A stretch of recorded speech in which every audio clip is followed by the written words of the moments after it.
Bonjour et bienvenue pour ce rendez-vous hebdomadaire de décryptage de l'actualité économique et géopolitique en mode affranchi.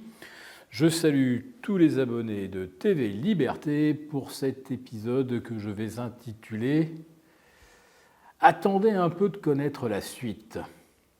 Bon, jusqu'à présent, toutes les annonces politiques du gouvernement Barnier, l'enchaînement des événements au Proche-Orient, tout cela fait partie d'une séquence assez prévisible. Bon, pas de surprise avec messieurs Barnier et Antoine Armand, le nouveau ministre de l'économie. Les Français vont bien sûr passer à la caisse. Pas d'impôts, nous promettait-on. Bien sûr qu'il y aura des hausses d'impôts, mais pas pour tout le monde. Pour les riches, pour les entreprises qui ont fait le plus de profits. Il n'y aura évidemment personne pour les plaindre.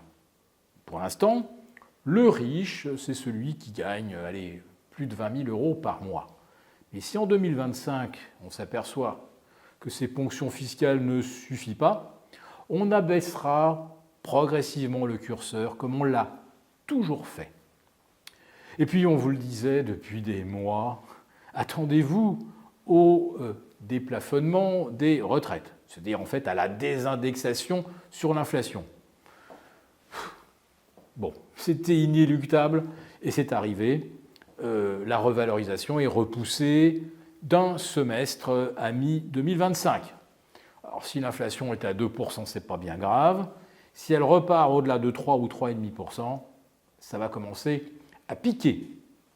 Et puis, l'État va jouer bien entendu sur toutes ses recettes de poche habituelles, taxer le vice, le tabac, l'alcool et les jeux.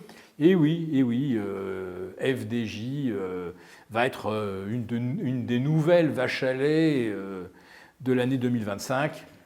C'était là aussi prévisible. Et l'argent collecté sera affecté au remboursement ou au comblement de la dette de la sécurité sociale.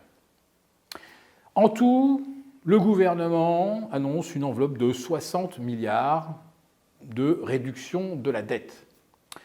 60 milliards, c'est pas rien, c'est quand même 2% du PIB.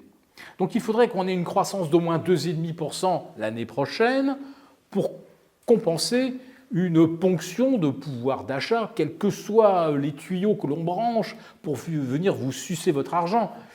Il faudrait une croissance de 2,5. Or, elle est annoncée à 1,10 et je peux vous dire que mécaniquement, si vous retirez 2% ou 2,2% de pouvoir d'achat aux ménages ou aux entreprises, il n'y aura pas 1,1% de croissance l'an prochain. Il y aura zéro.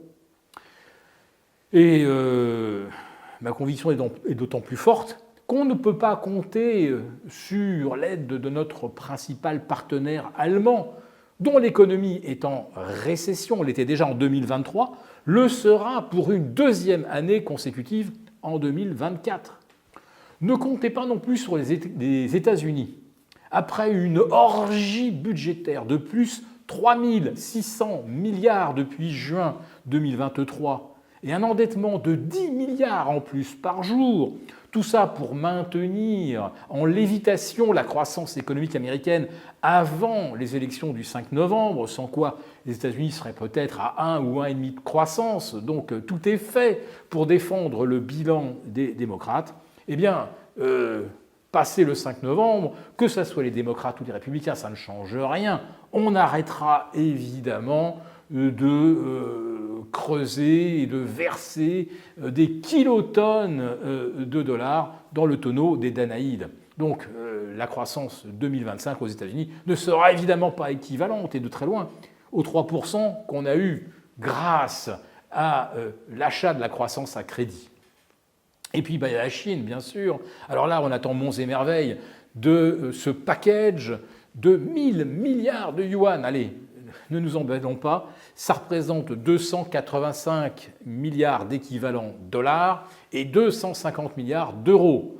Ah, ça fait plein de zéros, certes, mais 250 milliards d'euros à l'échelle de l'économie chinoise, c'est rien, c'est 2%. Et lorsqu'il y a eu les relances post-Covid, on était plutôt sur des stimulus budgétaires de 5 ou 6%. Donc là, ça a eu, oui, bien sûr, ça a eu un effet, il y a eu un choc psychologique. La bourse chinoise a pris 25, puis 30% en 5-6 séances.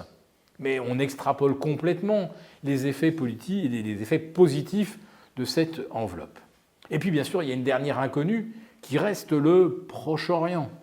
Alors, pour l'instant, et depuis maintenant 6 mois, on est un petit peu dans un jeu de bruit et de fureur entre Israël et l'Iran. Alors Israël dégomme des responsables politiques iraniens jusque sur le sol iranien. Je ne sais pas ce que ça donne en droit international, mais à mon avis, je pense que c'est peut-être pas tout à fait suivre les règles du jeu. Le Hezbollah, bien sûr, harcèle également Israël, qui riposte avec des tirs de missiles. J'ai découvert d'ailleurs sur un site qui recense tous les échanges de munitions de part et d'autre de la frontière libanaise, qu'il y avait en moyenne 8 missiles israéliens pour une roquette du Hezbollah. Voilà, c'est pour vous situer les rapports de force. Bon, ensuite, il y a eu les bombardements sur Beyrouth, l'élimination d'Hassan Nasrallah, ce à quoi l'Iran a riposté par une attaque aux missiles ciblée uniquement sur les installations militaires israéliennes. D'ailleurs, notons que 200 missiles ont donc pénétré l'espace aérien israélien. La moitié peut-être, ou un peu plus, ont été abattus. Il y en a une bonne partie qui est passée quand même au travers du dôme de fer et des missiles Arrow, et en ne faisant aucune victime. Voilà. Donc, tout comme le 19 avril dernier, où l'Iran avait lancé une attaque de drones et de missiles sur Israël en prévenant 12 heures à l'avance, ça n'avait là non plus pas fait de victimes. Là, le délai a été un petit peu plus court. Les Israéliens et les Américains ont été prévenus à peu près 1 heure à l'avance. Alors bien sûr, Israël va riposter parce qu'Israël riposte toujours. Donc il y aura peut-être le bombardement d'une base aérienne ou d'une base de lancement de missiles iranien. Toujours du bruit et de la fureur et si possible, pas trop de victimes. En revanche, là où tout peut basculer, évidemment, c'est si Israël décide de viser les installations nucléaires iraniennes, parce que les Iraniens savent évidemment tout aussi précisément où se trouvent les installations nucléaires israéliennes. Et si on en arrive là, vous êtes à peu près certain que la Russie et la Chine vont s'en mêler. Et là, je peux vous assurer qu'on va moins rigoler. Nous avons conçu à votre attention un rapport spécial que vous obtiendrez gratuitement en cliquant dans le lien en description de cette vidéo. Un rapport spécial qui analyse toutes les conséquences économiques, financières et patrimoniales.